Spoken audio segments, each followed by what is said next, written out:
Hi అండి. నమస్తే. Welcome back to our channel voice of Lakshmi. Nanduri Subhadra Devi గారు రచించిన వీలునామా అనే ఒక చక్కటి కథను వినేద్దామండి. కథ మొదలు పెడదామా? అలవాటైన కాళ్ళు చెరువు గట్టుకి దారి తీశాయి. ఒకరోజా 2 రోజులా? కొన్ని దశాబ్దాలుగా వస్తున్న అలవాటు నాకు. రోజు ఏదో ఒక వేళలో చెరువుగట్టు పావంచా మీద కూర్చొని కాళ్ళు నీళ్లలో పెట్టుకుని నా అరిపాదాల కింద చెక్కిలి గింతలు చేస్తూ ఇంద్రధనస్సు రంగుల్లో మెరుస్తూ తుళ్ళిపడే చేప పిల్లల్ని, వగరు వాసనతో ఠీవిగా తలెత్తి చూసే రంగురంగుల కలువ పువ్వుల్ని, వాటి మీద హడావుడిగా తిరుగుతూ ఝుంకారం చేసే భ్రమరాల్ని, ఎగసిపడే పిల్ల కెరటాల్ని, చేపల కోసం వచ్చే పేరు తెలియని పక్షుల్ని, తల్లుల కోసం ఆరాటంగా రోడ్డు మీద పరుగులు తీస్తున్న తువ్వాయిల్ని చూడటం నా దైనందిన చర్యల్లో ఒకటి. వయసు పెరిగినా అలవాటు మారలేదు. కానీ ఈవేళ ఇవేవీ నన్ను అలరించటం లేదు. మనసుకి సెగ తగిలినట్లుగా భగభగమంటోంది. పేగులు ఆకలితో కరకరలాడుతున్నా ఇంటికి వెళ్ళాలని అనిపించటం లేదు. నా తమ్ముడి పార్థివ దేహం మంటల్లో కాలిపోతున్న దృశ్యమే నా మనోనేత్రం ముందు కదలాడి నాకు శాంతి స్థిమితం లేకుండా పోతోంది. తమ్ముడి మరణం నిజంగానే నన్ను కుంగతీసిందా? మనసు నిలతీసింది. Heart is the lonely hunter అని ఏ ఇంగ్లీష్ కవి అన్నాడో కానీ ఆ మాటలు నా పట్ల అక్షరాలా నిజం. తట్టుకోలేకపోతున్నాను. తమ్ముడు వాసు. నేను 10వ తరగతి ఆఖరి ఎగ్జామ్ రాసి ఇంటికి వచ్చేసరికి పుట్టాడు. నీ రిజల్ట్స్ వచ్చేదాకా తమ్ముడు మంచి కాలక్షేపం రా అన్నాడు నాన్న. వాడికి వెన్నపూస తినిపించడం నుంచి చదువు నేర్పే గురువు దాకా అన్ని పాత్రల్ని నేనే పోషించాను. వాడిని కన్న 4 ఏళ్లకి అమ్మ కన్ను మూసిన ఆ లోటు ఏమాత్రం తెలియకుండా వాడిని పెంచుకొచ్చాను. నాకు పెళ్ళై 2 ఆడపిల్లలు కలిగేదాకా ఆ అనుబంధం అలాగే కొనసాగింది. నా భార్య మణి కూడా వాడిని కొడుకులాగే ఆదరించింది. నా పిల్లలకి నా దగ్గర కంటే వాడి దగ్గరే చేరికెక్కువ. పండగలకి పేరంటాలకి వాళ్ళని బజారుకు తీసుకువెళ్ళి గాజులు పూసల దండలు కొనిపెడుతూ ఉండేవాడు. వాడు ఉద్యోగంలో చేరాక మొదటి జీతం తెచ్చి, ఇదిగో వదినా చీర కొనుక్కో అంటూ నా భార్యకిచ్చాడు. మా అనుబంధం చూసి పైకి గంభీరంగా ఉన్న మా నాన్న పొంగిపోయేవాడు.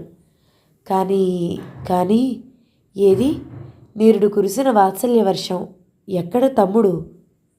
చెప్పా పెట్టకుండా ఎక్కడికి వెళ్ళిపోయావు? ఈ పాపిష్టి అన్నని చూడ్డానికి కూడా మనస్కరించలేదా? మనసు ఆక్రోశిస్తోంది. తోడబుట్టిన వారి పట్ల నీ విధిని నువ్వు సక్రమంగా నెరవేర్చావా అంటోంది హృదయం. జవాబు లేదు నా దగ్గర. ఉన్నంతలో ఆడపిల్లలిద్దరికీ మంచి సంబంధాలు చూసి ఘనంగా పెళ్ళిళ్ళు చేశాను. ఎవరి జీవితాలు వాళ్ళవి. నాకు పెన్షన్ వస్తుంది. బతుకుకి భరోసా ఉంది. నాన్న దగ్గర అంతగా చేరిక లేకపోయినా ఏ విషయమూ నా దగ్గర దాచని తమ్ముడు ఒకరోజున ఒక అమ్మాయిని తీసుకొచ్చాడు. గుళ్ళో తాళి కట్టారని చెప్పాడు.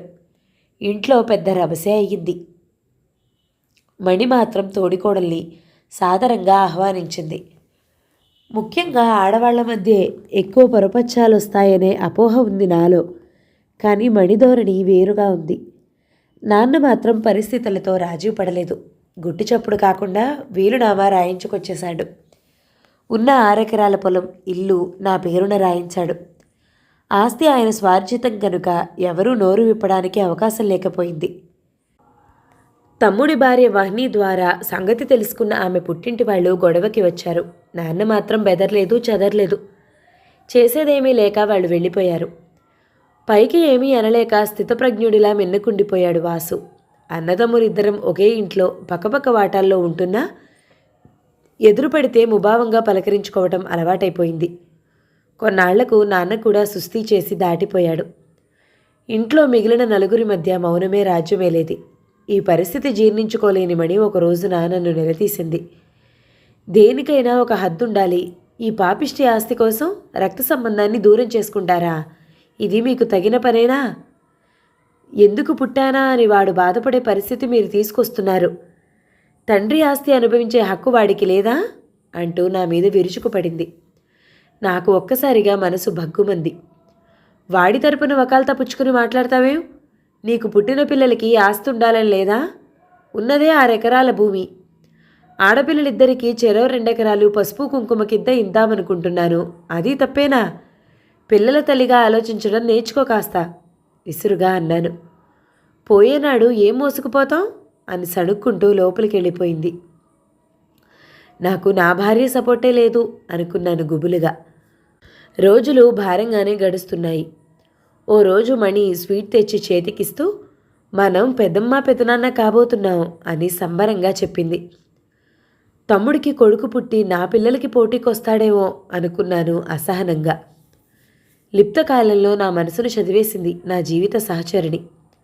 మరో కంసుడు కాకండి, మన పెద్ద పిల్ల కంటే వాసు భార్య 3 ఏళ్లే పెద్దది. కొత్త వారసుణ్ణి సాదరంగా ఆహ్వానించాలి మనం అంది లోపలికి నడుస్తూ.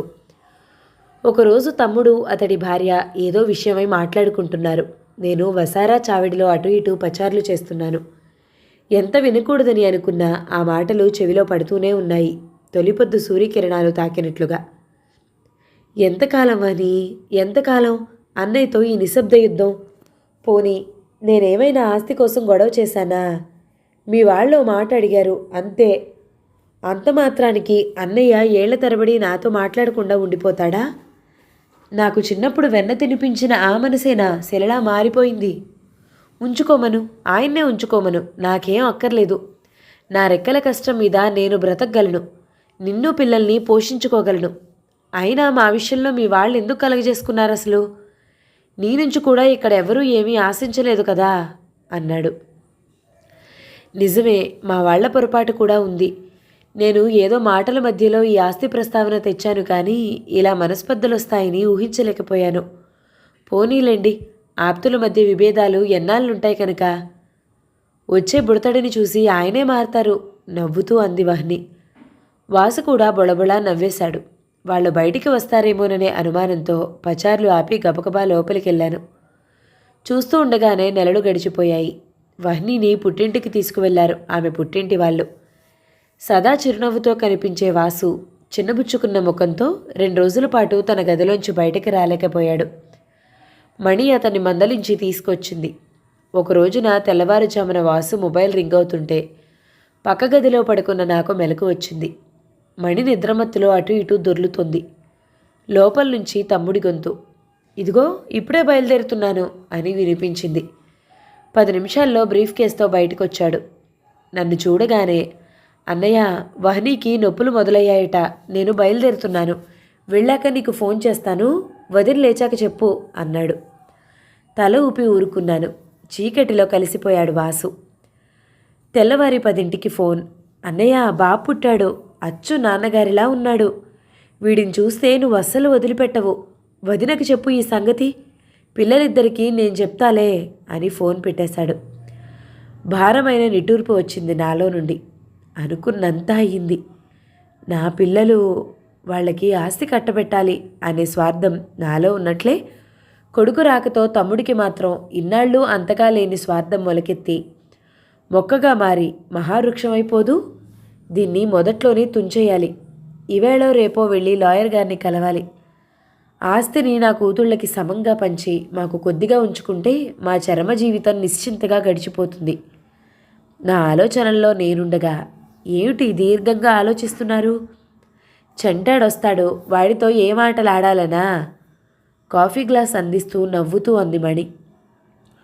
నువ్వొక పిచ్చి మాలో కానివేమణి, నా తర్వాత ఎలా బతుకుతావో కానీ అన్నాను ఖాళీ గ్లాస్ టీపాయ్ మీద పెడుతూ కోపంగా.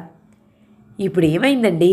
పొద్దుట్నుంచి అన్యమనస్కంగానే ఉన్నారు, ఆరోగ్యం బాగానే ఉందా? కలవరపడుతూ నుదుటిపైన చేయి ఉంచి అడిగింది.